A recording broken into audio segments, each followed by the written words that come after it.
Olá, seja bem-vindo ao canal do Ano Literário.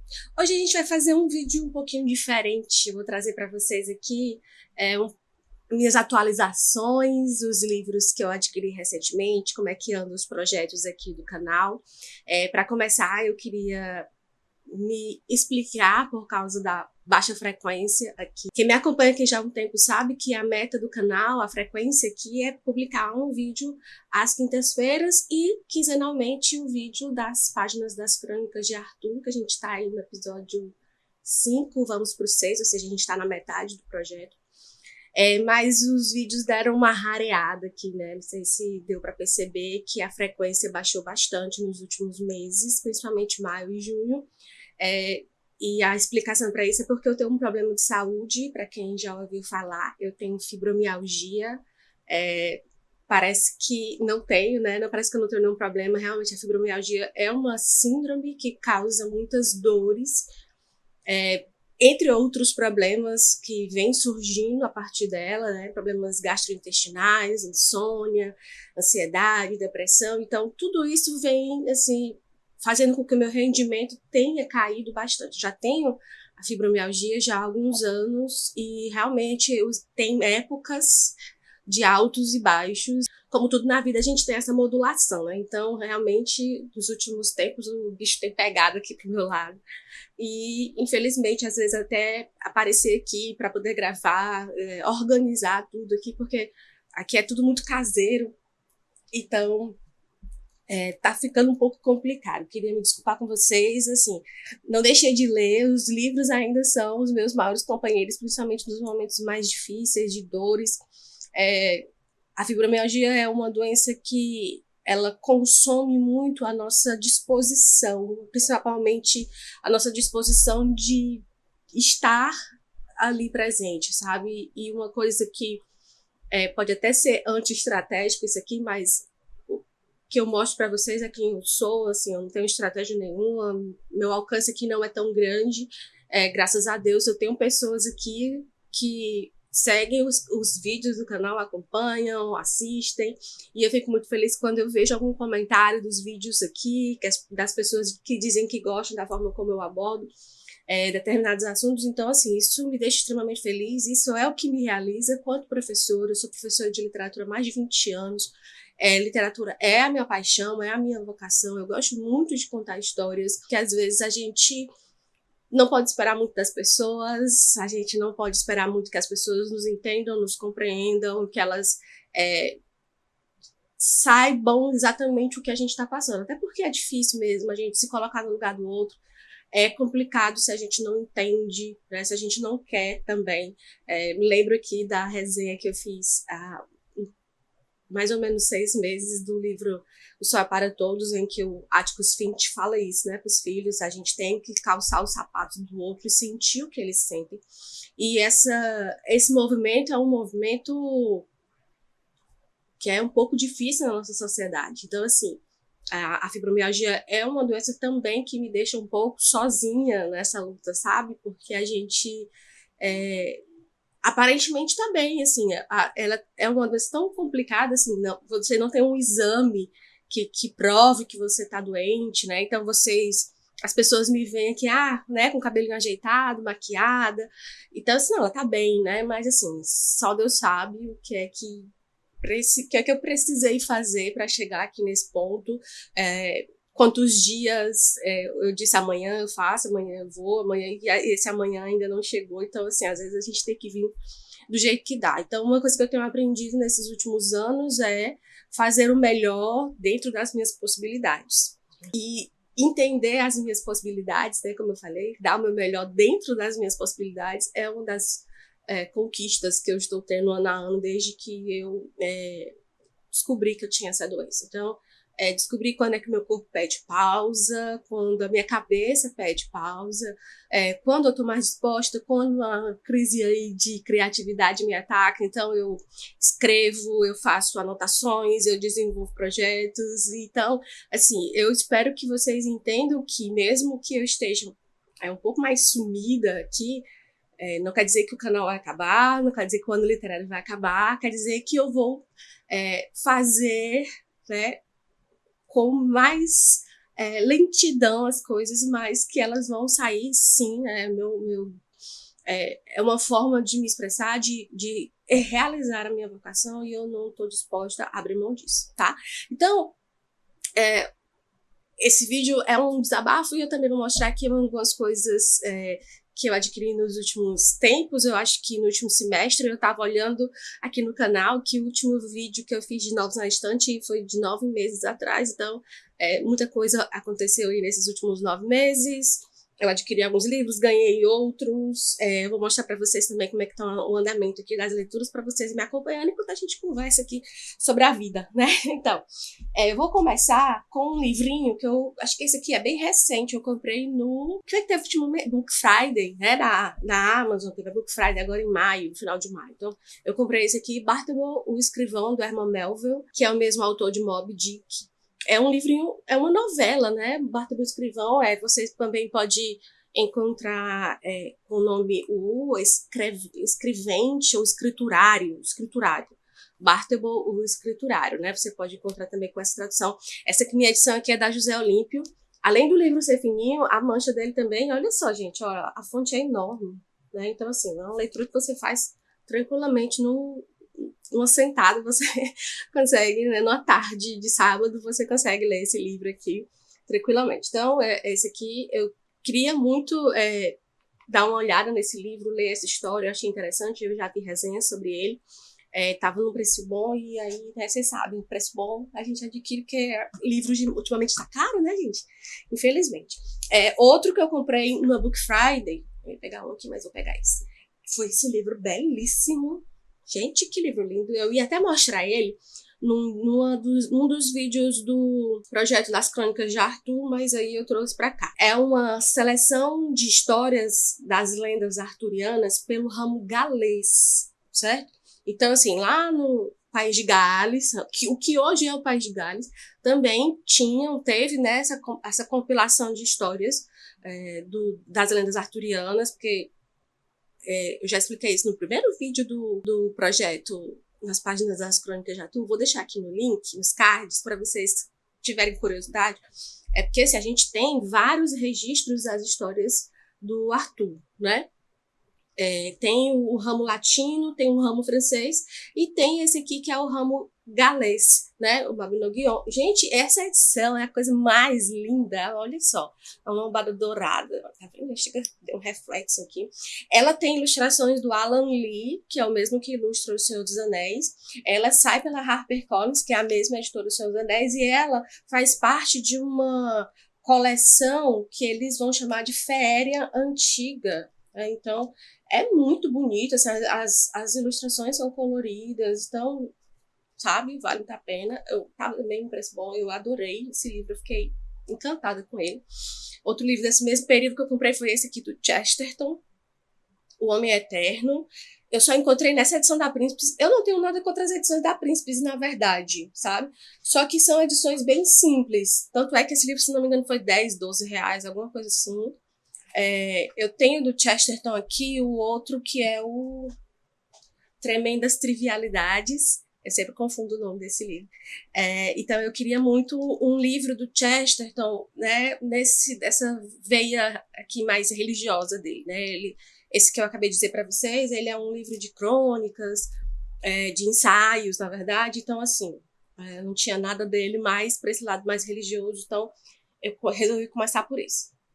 Outro livro que eu comprei, já tá com um tempo, nem lembro quando foi esse aqui da Jane Austen, que eu não li nada sobre esse livro, não conheço a história, eu só sei que é um livro em que ela dá aí uma passeada pelo gótico, mas assim, mais do lado mais bem-humorado do que a coisa mais sombria. Então, minha próxima Austen vai ser esse aqui, a Abadia de Northanger.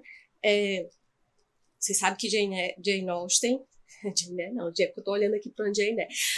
Vocês sabem que a Jane Austen é uma das minhas autoras favoritas, então assim, eu já li dela Persuasão, que é meu segundo livro favorito dela, sim, sem dúvida.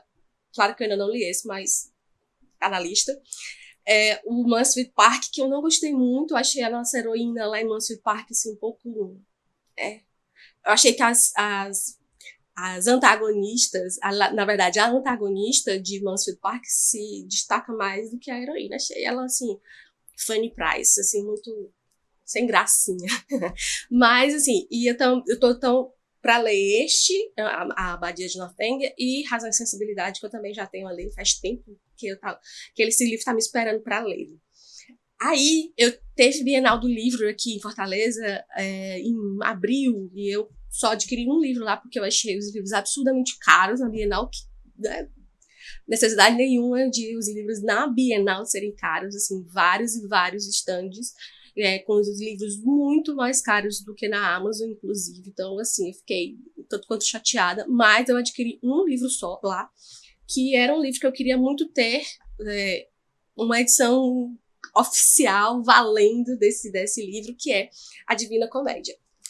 Por que eu tô dizendo que eu queria ter uma edição oficial? Porque muito tempo atrás, eu acho que foi um dos primeiros livros que eu comprei para minha estante, que era muito pequena na época, sei lá, coisa de 5, 6 anos atrás, foi uma Divina Comédia.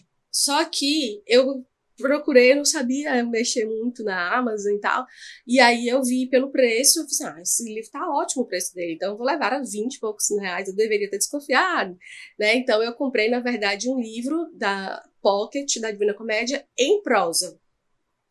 Quando o livro chegou, que eu fui ler, então eu entendi que eu tinha cometido um erro na compra desse livro. Contudo, é interessante esse livro em prosa, eu vou deixar até essa dica aqui para vocês, porque ele tá difícil de pegar aqui, gente, mas eu vou deixar aqui a foto dele para vocês verem qual é a edição. O que é interessante? Porque se você tem dificuldade para entrar no texto, até porque a Divina Comédia, ela é um texto em versos, como vocês estão vendo aqui, se você tem dificuldade de entrar nas epopeias, né? E aí eu vou, de modo geral, a Ilíada, a Odisseia, a Eneida, os Lusíadas, se você tem com dificuldade de entrar nas epopeias, eu achei muito interessante essa proposta de ler o livro em prosa. Por quê? Porque você entende mais o assunto, você vê o que é, porque ele vai fazendo como se fosse um livro de ficção mesmo, e aí depois você vem pro texto original, ou então vai lendo os dois ao mesmo tempo. Alguma parte que não entendeu, consulta lá na versão em prosa. Então, assim, eu achei...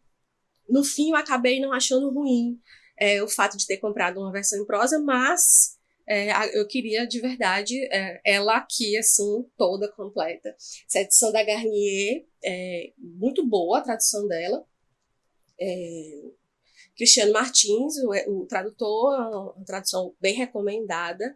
Eu gostei bastante, né? Ela não é um livro que é difícil de manusear e tal, então, assim, né? Minha Divina Comédia finalmente chegou. Outro livrão que eu comprei, aí eu vou explicar para vocês aqui por quê, né? Depois que nós terminarmos o projeto de Nas Páginas das Crônicas de Arthur, que vai ser no início de agosto, se Deus quiser, em setembro a gente vai dar início a um novo projeto de leitura aqui no canal, e ele vai dar início a uma nova fase aqui no Ano Literário, então aguardem que agosto vem aí com novidades. Mas que livro que a gente vai ler aqui? Essa boniteza aqui, que é O Conde de Monte Cristo, do Alexandre Dumas. Eu tô com essa edição aqui da Martin Claret, também é uma edição assim, de fôlego, né? Esse livro eu também já li há algum tempo, eu li pelo Kindle, não tinha nenhuma edição física dele. E depois que eu terminei a leitura, eu descobri que eu li uma versão adaptada. Não é uma versão adaptada para literatura infanto-juvenil, porque a gente encontra muito isso, né? Edições desses livraços, assim, tipo Don Quixote, esse livro aqui, entre outros, adaptados para leitores infanto-juvenis. Existe muito isso, mas neste caso não era. Eu não lembro exatamente como era a adaptação, mas era tipo assim, era uma redução assim de uns 30% da obra, sabe? Quando eu terminei, eu fui, né? Assim, o pessoal fala que é um livro tão grande, não sei o quê, e eu li com uma frequência tão rápida e tal. Aí foi que eu então descobri que tinha aí essa considerável mudança. Mas vamos ler agora de novo, agora oficialmente, né, uma versão original aqui de O Conde de Monte Cristo. É uma história super interessante. Quem não conhece a história do Edmond Dantès, mas a gente vai aqui estudar da forma como a gente está fazendo as páginas das Crônicas de Arthur, quinzenalmente, às segundas-feiras. A gente vai fazer aí uma divisão em capítulos e aí vamos ler entre setembro e dezembro, mais ou menos. Aqui. E vocês não vão perder por esperar as novidades que eu vou trazer, né, no canal. Quando a gente encerrar as páginas das Crônicas de Arthur, dia 20 de agosto, já deixa aí anotado na sua agenda, é o aniversário de 1 ano do canal. Né? Olha só, quem diria que ele chegaria a 1 ano. Mas eu vou, né, aproveitar essa data para dizer para vocês as novidades que vão acontecer neste segundo semestre aqui no canal e para o ano que vem também, né? Porque já está tudo planejado. Então, aguardem o que vai vir por aí. Eu tô ansiosa já para contar isso para vocês. Por mim, eu já contava agora, mas se eu contar agora, eu vou falar que nem uma professora que eu tive, que ela diz assim, olha, você não pode falar todos os passos do que você vai fazer ao mesmo tempo, porque senão as crianças antecipam a história. Então, isso era um recurso didático, mas serve para tudo na vida. A gente não pode antecipar, não. Deixar cada coisa acontecer no seu tempo certo, né? Outro livro que eu ganhei, esse que eu ganhei, gente, eu fiquei tão feliz com esse livro, vocês não têm ideia, assim, foi um amigo meu. Ele é daqui, né, da minha cidade, Fortaleza, mas ele tá fazendo um doutorado lá em Portugal, lá no Porto. E aí ele foi em uma cidadezinha na França e ele viu esse livro aqui no sebo, talvez. Ele falou, eu esqueci, uma feirinha e tal. Vocês vejam que o livrinho é batido, mas é uma edição de Macbeth, Otelo e Hamlet. Você sabe que tem aqui no canal um vídeo do meu ranking de Shakespeare, que nós lemos ano passado no ano literário, ano 1, e 2 das minhas peças favoritas são Otelo e Macbeth. Só que é em francês. Larissa, você sabe francês? Muito pouco. Eu estudei francês uma época, mas foi assim, faz tempo e eu não concluí o curso. Mas não tem problema, porque este livro aqui está com tradução de quem? Apenas Victor Hugo. Olha só, quem fez a tradução para o francês dessas peças foi o Victor Hugo. Então, olha só, gente, que preciosidade. Eu amei esse presente. Tá guardadinho aqui no meu coração por 2 motivos. Primeiro, porque é Shakespeare. E segundo, porque francês é uma língua que eu tenho vontade de voltar a estudar um dia, quem sabe? Então, já tem aqui um incentivo. Outro livro que eu comprei, e esse aqui foi por incentivo da queridíssima Juliana Gervason, e eu vou deixar aqui embaixo um link para vocês acompanharem o canal da Ju. Gente, inclusive a Juliana tá fazendo assim, umas discussões aqui no YouTube a respeito de livros, de leitura, de bagagem literária, assim, que é uma preciosidade mesmo. Assim, se eu fosse vocês, eu não perderia. E num dos vídeos, ela indica esse livro aqui, que é a Literatura Ontem, Hoje e Amanhã, da Marisa Lajolo. Quando eu estava na faculdade, eu assistia uma palestra da Marisa Lajolo. Eu acho que eu estava no primeiro ou no segundo período. E aí ela falava sobre literatura infantil. Inclusive, eu acho que é uma das áreas que a Lajolo mais se dedica à literatura infantil, é Monteiro Lobato. E eu resolvi fazer o meu TCC da faculdade sobre o tema. Né? Eu falei sobre o anacronismo na leitura da obra de Monteiro Lobato. Se eu tivesse oportunidade, eu teria feito ele de uma outra forma, mas como já faz um tempo, então não deu para eu desenvolver a ideia, até porque a cabeça que eu tenho hoje em dia é muito diferente daquela, né, dos anos da minha formatura. Então, ela foi uma escritora que eu li muito, assim, para desenvolver esse projeto, foi base do meu projeto, e quando a Juliana falou desse livro aqui, eu achei super interessante a proposta, até porque a gente que é da área, né, assim, porque eu não tiro análises e conceitos e ideias do nada, né? A gente tem que ter um embasamento. Opinião, assim, vou entrar aqui numa discussão um pouquinho chata, tá? Assim, não é que eu queira dar uma carteirada aqui e dizer assim, porque eu sou formada em letras, então o que eu falo tem mais peso do que outras pessoas que têm cursos, que têm canais aqui no YouTube, Instagrams, Booktubes, etc., BookTok, etc., e que tem aí pelas nossas redes sociais. Contudo, opinião é uma coisa muito complicada. Por quê? Porque a opinião, ela varia muito da pessoa que dá aquela opinião. Outra coisa é você fundamentar a sua opinião em argumentos e fatos. né? Porque fatos são fatos, ninguém pode discutir contra os fatos. É você argumentar, você sustentar a sua opinião com base em argumentos e fatos que são críveis, não é nem crível a palavra, eu acho que é de peso, sabe? Por exemplo, se eu escuto a Juliana, que é pós-doutora em literatura, que tem aí uma bagagem literária gigante, que é professora há milhares de anos. Se a Juliana estiver vendo esse vídeo, me perdoe, Juliana, isso aqui foi uma hipérbole, mas só para considerar aí o tanto de tempo que você tem, não só na academia, mas como professora de cursos livres, em escolas, etc. Então, se eu escuto uma opinião da Juliana que tem como fundamento autores consagrados, pessoas renomadas na área, pessoas estudiosas, pessoas que dedicam suas vidas ao estudo de determinados temas, e ela, como professora, como pessoa pesquisadora e etc., consegue desenvolver aí uma linha de raciocínio baseada nessas leituras. É claro que a opinião dela, para mim, tem mais importância do que outras pessoas que não fazem e não têm a mesma preocupação intelectual, cultural, etc. Às vezes a gente tem a má ideia de que o intelectual é uma pessoa pedante, arrogante, uma pessoa que como é que eu posso dizer, descolada da realidade. Tem gente assim? Tem gente assim. Mas também tem gente que leva a sério os seus estudos, que fala, né, de forma clara sobre aquilo que domina, e aí às vezes a gente dá palco para os que têm mais views, que têm mais curtidas, que têm mais seguidores, do que aqueles que estão comprometidos em fazer um trabalho sério. E eu não estou falando só sobre literatura, mas eu estou falando principalmente de literatura, tá? Eu espero que vocês, né, tenham entendido aqui o recado. Marisa Lajolo, maravilhosa. Vou começar a leitura desse livro aqui em breve. Esse aqui foi o último livro aqui dessa leva que eu comprei. Não foi não, mas foi um dos últimos que eu comprei. Comprei recentemente esse livrinho aqui.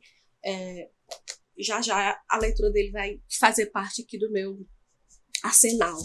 Outro livro que eu comprei, e aqui é para o ano literário, ano 2, foi esse, Carmila, a Vampira de Canstein, e vem junto aqui dessa edição o conto Vampiro, do John William Polidori. Que história é essa, né? A história da Carmila e o Vampiro do Polidori foram as histórias originais de vampiros que surgiram na Europa no século XIX. Do século XIX mesmo. Então, depois da difusão das ideias aqui da Sheridan Le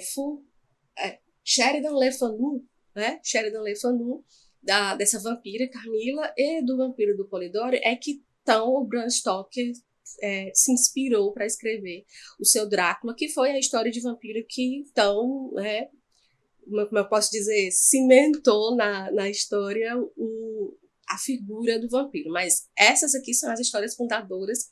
E como nós vamos ler Drácula aqui no ano literário, ano 2, eu achei interessante trazer essa história para as aulas, para complementar, até para dar a base, né, do que foi o surgimento do Drácula, do Bram Stoker. Então, esse livro aqui não podia faltar. Essas duas histórias, na verdade, gostei muito dessa edição bonitinha, da editora Pandorga. Eu gosto dos livros dessa editora. Outro livro que eu comprei também para o ano literário, ano 2, foi esse aqui, Jane Eyre, já está até todo lido, inclusive, da Nova Fronteira. Eu tinha mostrado, até mostrei para vocês aqui, quando eu divulguei o ano literário, estava falando sobre os meus adquiridos do semestre passado, eu mostrei para vocês a minha edição da Jane Eyre, da Zaha, que era uma edição de bolso, mais idosa, que não consegui ler muito bem na edição de bolso, então eu adquiri esse aqui maiorzinho. Contudo, tive algumas decepções aqui nesse livro, porque eu estava lendo também pelo Kindle, por uma tradução da José Olímpio. Muito boa essa editora José Olímpio. E eu percebi que tinha algumas partes aqui que não tinham lá. Então, assim, não sei quem cortou quem foi que acrescentou, mas eu tenho a impressão de que aquela tradução da José Olímpio estava mais completa do que essa daqui. Então, eu usei essa daqui principalmente para fazer as minhas anotações, para usar em aula, para riscar, né? Porque eu eu sou dessa, eu preciso riscar. E aí, então, foi para isso que serviu essa edição aqui, da Nova Fronteira, da Jane Eyre, né? Olha aí, vocês vão se admirar comigo, deste livro que eu adquiri, esse que foi um dos últimos que eu comprei. Por que é que vocês vão se admirar? Porque é um russo, né? Quem viu aqui nos vídeos meus mais para trás do canal sabe que eu tenho uma dificuldade aí com os russos, mas esse daqui, me falaram muito bem dele, sabe que eu ia gostar. É do Mikhail Bulgakov. É um livro do século XX, Mestre e Margarida, que fala um pouco sobre quando Satanás foi visitar a União Soviética. Então, eu achei esse tema sensacional. Fala um pouco aqui do Pacto Fáustico, né? Faz várias referências ao Fausto de Goethe, que é um livro que eu não li ainda, tenho muita vontade de ler. Assim, tem um campo imenso de discussão, inclusive quem for aí, eu acho que quando esse vídeo for ao ar, já vai ter passado as inscrições para quem quiser entrar na turma de inverno e primavera do ano literário ano 2, mas a gente vai falar um pouco sobre Fausto na leitura de O Morro dos Ventos Vivantes, olha só. Então, aqui eu tenho um outro livro que referencia o Fausto, que é esse Mestre e Margarida, do Bulgakov.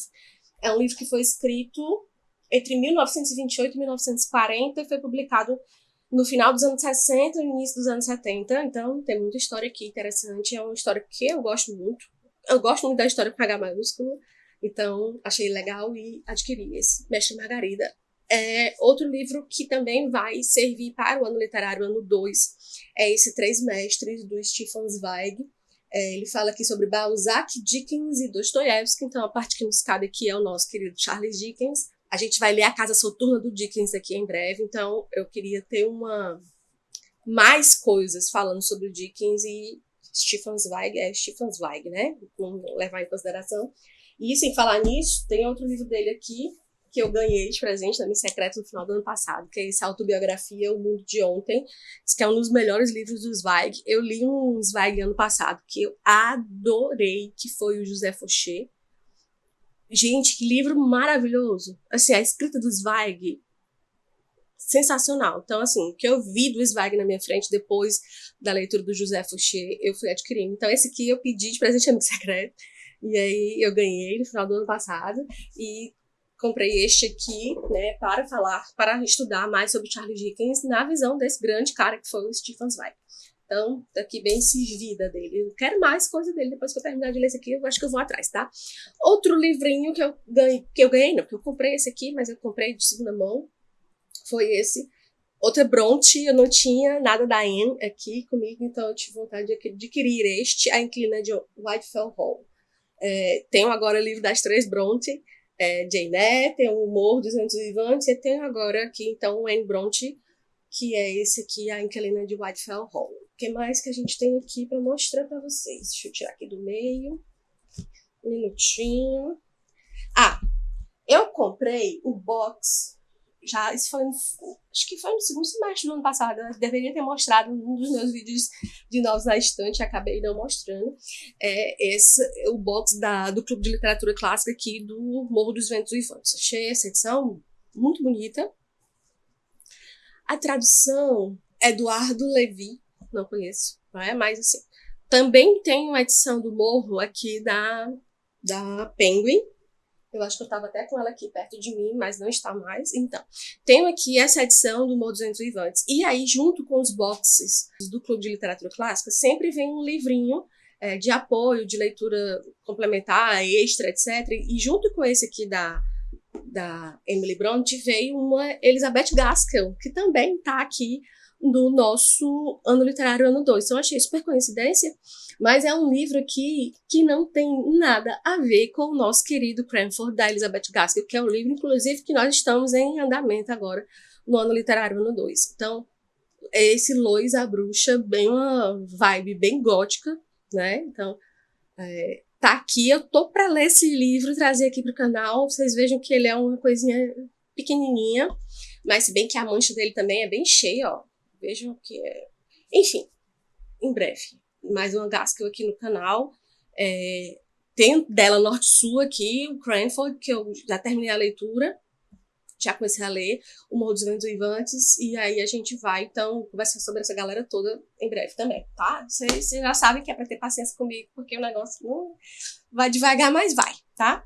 Outro livrinho aqui é de teoria, né? Não ficção, pronto. Mais um livro de não ficção é esse, A Imaginação Educada, do Northrop Frye.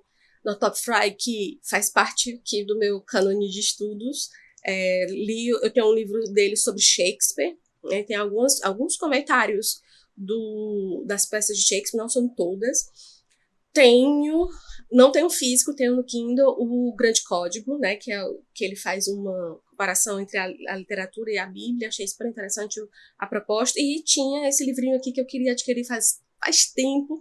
Saiu uma nova edição agora pela Sétimo Selo, que é essa que vocês estão vendo. Saiu uma outra da capa cinza, mas essa edição aqui é a mais recente.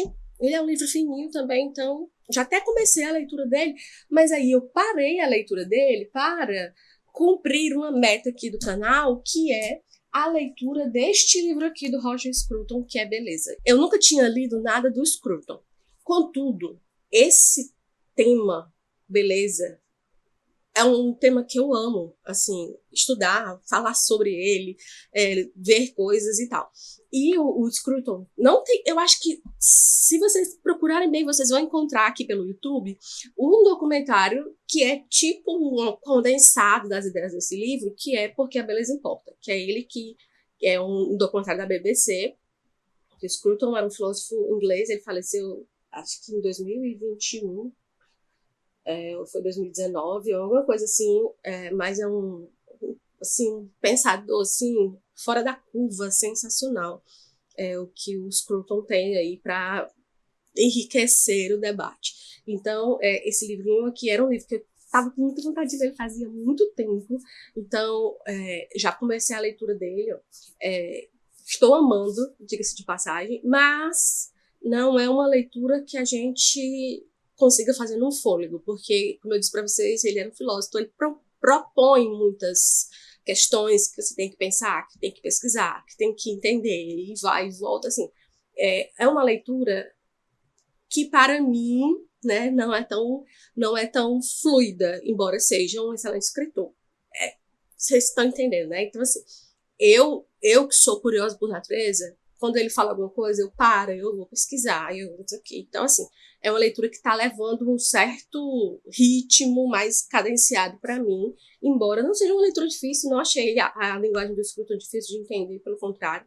Mas, então, estava aqui na meta de leitura desse ano do canal, quero cumprir essa meta. Pode ser que eu não consiga, mas a gente com certeza vai ver um Scruton aqui em breve. Então, esse aqui tá em leitura. Já tinha mostrado para vocês, mas é uma leitura em andamento.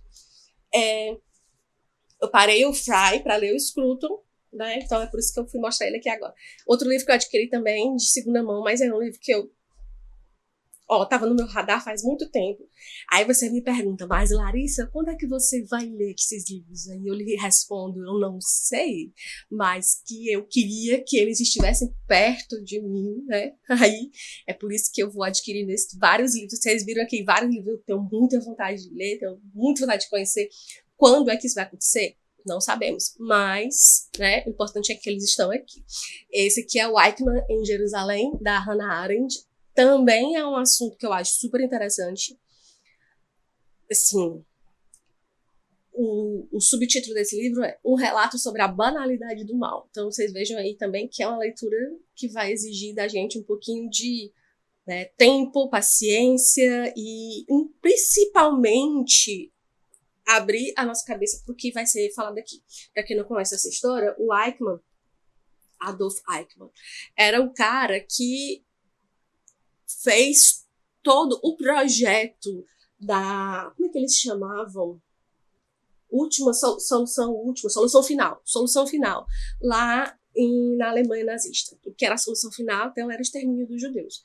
E aí, quando a Segunda Guerra Mundial acabou, que os alemães, né, responsáveis por tudo isso foram condenados, e aí o Eichmann foi ser julgado em Jerusalém. E a Hannah Arendt foi assistir ao julgamento dele, e ela viu um cara comum, né? Todo mundo pensava que o Eichmann era o próprio demônio, né? Um homem mau, não sei o que, e não, né? Ele era um homem comum, ele era um burocrata e ele só disse que estava fazendo o trabalho dele. Então, assim, essa discussão que ela vai trazer para esse livro. Tem outro livro dela também que eu tenho muita vontade de ter, que é As Origens do Totalitarismo, mas, particularmente, essa história aqui eu acho super interessante. Tem outro livro sobre esse assunto chamado Nós, Filhos de Eichmann, que é uma carta aberta a este homem aqui, né? Então, é muito interessante essa história. Tenho vontade de largar tudo e ler esse livro, mas vocês estão vendo que o negócio aqui tá complicado, né? Outro livro que eu adquiri também recentemente foi esse, A Estrada, do Cormac McCarthy. Era um livro que eu tinha assim, vontade de ter ele faz muito tempo. Eu até pensava que ele era maior, olha só. O Cormac McCarthy morreu ano passado, se não me engano, foi ano passado. Ele é um escritor americano.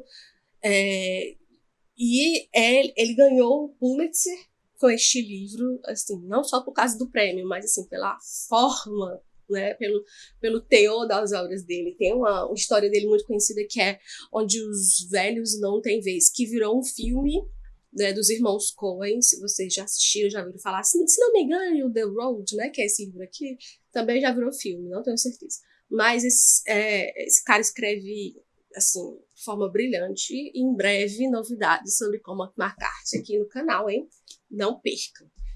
E o último livro que eu adquiri nesses últimos tempos foi esse bonitinho aqui, que eu também, né, como eu disse para vocês, esse tema da beleza e tal é um tema que eu gosto bastante, então não podia faltar, né, um Leonardo da Vinci aqui, embora o meu renascentista favorito seja Michelangelo. Mas a biografia do Michelangelo, ela está esgotadíssima, ela custa caríssimo, e infelizmente, né, eu não estou conseguindo fazer essa grande aquisição para minha estante. Gostaria muito, mas não está dando. Então eu consegui esse aqui também, foi uma de segunda mão, o Leonardo da Vinci, do Walter Isaacson, que é um grande biógrafo. Ele tem biografia para o Steve Jobs, tem biografia para o Einstein, né? Então é muito interessante que ele é um excelente escritor. E os projetos em andamento no canal, eu já mostrei para vocês, né, que em breve vai sair uma resenha aqui sobre o Beleza, do Scruton, junto com assim que eu terminar o Beleza, eu vou também ler o A Cultura Importa, que também é dele, para ver se dá para fazer uma resenha combinada, senão vai ser dos dois, separadamente. Tô quase terminando a leitura aqui do livro 2 do As Crônicas de Arthur, que é o Inimigo de Deus. Devo dizer para vocês que estou com meu coração em frangalhos aqui na reta final desse livro, porque aconteceram umas coisas assim que me deixaram de coração partido, a palavra é essa. Em breve eu vou trazer o episódio 6, que é a metade, o meio desse livro aqui, para a gente discutir, então, os andamentos aqui da paz que o Arthur conseguiu promover na Britânia, e é uma paz assim meio esquisita, tá? A gente vai discutir sobre isso. Acho que o próximo vídeo que sai aqui no canal vai ser, então, o do Inimigo de Deus. E eu queria fazer para vocês uma atualização a respeito do projeto As Damas da Literatura Brasileira. Tem chegado muita gente aqui no canal, e eu queria agradecer de coração por causa das análises dos contos de Lígia Fagundes Telles. O projeto Damas tinha a proposta de fazer uma análise de um conto de Lígia e um conto de Clarice. E o que eu achei interessante é que as pessoas elas têm aderido bastante à Lígia. Não vou dizer que eu fico surpresa com isso, porque a Lígia é sensacional, não que Clarice não seja, mas é porque a Lígia, gente, assim, já dei minha carteirada aqui nesse vídeo hoje, mas eu vou falar mais uma vez sobre isso. A Lígia foi uma escritora que, particularmente, eu estudei bastante na faculdade. Assim, eu tinha uma professora muito boa, excelente, maravilhosa. Aquela mulher era uma diva, que tinha uma sensibilidade muito grande de trazer textos para nós de Lígia e fazer umas discussões assim maravilhosas. Inclusive, a minha primeira leitura de Lígia, que foi de um conto aqui, dessa coletânea que a gente está lendo, que é Venha Ver o Pôr do Sol, eu fiz com essa professora, foi ela que trouxe para a sala de aula, e assim, eu me lembro, assim, de tudo daquele dia que a gente leu aquele conto em sala, do silêncio que a gente ficou quando terminou a aula, terminou a leitura, aliás, das coisas que ela nos ajudou a enxergar na leitura desse conto. Então, assim, eu tenho uma paixão, assim, por Lígia, assim, de muito, muito tempo. E já Clarice, embora eu também goste muito de Clarice, eu percebi que Clarice era uma autora que está me exigindo um pouco mais do que aquilo que eu posso oferecer, diferentemente de Lígia. Não que uma seja melhor do que a outra, ou uma seja mais difícil do que a outra, mas eu tenho mais desenvoltura e eu converso melhor com Lígia do que com Clarice. Então, vendo que, além da procura das pessoas aqui serem maior pela Lígia do que pela Clarice, e por causa dessa minha dificuldade, tanto de tempo como de saúde, e porque Lígia está sendo, né, mais fluida para mim, o projeto Damas vai seguir daqui para frente. A gente não vai parar o Damas, mas ele vai seguir apenas com Lígia. Eu queria dizer para vocês que tudo aqui começou por causa desse livro aqui, né? Esse livro, ele é o meu xodó. Eu acho que foi uma das melhores coisas que o mercado editorial aqui no Brasil fez, que é reunir todos os contos de Lígia num volume só. Eu me lembro que eu era apenas uma revisora de texto quando eu indiquei esse livro num grupo de amigos. Estava numa promoção sensacional. Todos eles me disseram que eu deveria começar a fazer um clube de leitura para ler esse livro, pelo menos, né? Porque já que eu estava falando tanto sobre ele. E eu, então, resolvi fazer uma coisa bem informal, e aí fui, e o ano literário surgiu disso. Então, Lígia é a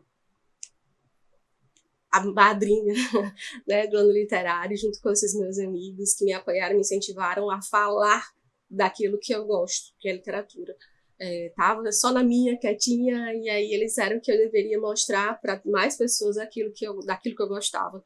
E não podia não deixar, né, de começar por ela, Lígia Fagundes Telles. Então, Lígia continua aqui no canal. Só que o nosso projeto Damas vai ser só sobre esta dama agora. A gente ainda tem muita coisa para ler. A gente não conseguiu sair ainda de antes do Baile Verde. Eu acho que eu vou dar uma pulada em alguns contos aqui. Tem muitos contos interessantes nessa coletânea, mas eu queria avançar para o próximo, que é o Seminário dos Ratos. Vou selecionar dois ou três contos dessa coletânea que eu não trouxe aqui ainda para o canal. Com certeza venha ver o Pôr do Sol. Eu acho que o Jardim Selvagem também é um conto que eu gosto muito, e a Chave. Eu acho que vai ser esses três. E aí eu vou, então, avançar para o Seminário dos Ratos, que é um teor mais de literatura fantástica. Já começa com um conto, assim, bem, né, esquisito, que é As Formigas. Eu adoro esse conto, é um conto curtíssimo. Então, aguardem que vai vir, né, ainda muita Lígia aqui. Olha só, né, a gente tem muito que conversar sobre Lígia aqui no canal, tá, gente? Então, queria agradecer vocês pela paciência, por estarem comigo aqui nesse tempo, quase um ano de canal. Então a gente ainda tem muita coisa para conversar. Aguardem que agosto vem aí com muitas novidades. A leitura em setembro de O Conde de Monte Cristo. Então, se eu der uma sumida por aqui, vocês já sabem por que é. E eu queria mais uma vez agradecer a vocês pela paciência, pela compreensão, pela companhia. Queria agradecer também às pessoas que estão chegando no canal por causa de vídeos que vão aparecendo para vocês como indicados, pela leitura de Lígia, pela leitura do Bernard Cornwell. Então eu só quero agradecer mais uma vez e pedir para vocês compartilharem esses vídeos com pessoas que também gostam de livros, que gostam de leitura. Vamos ampliar aí esse nosso universo de literatura, que é um universo tão fantástico. Então não esquece de deixar seu like.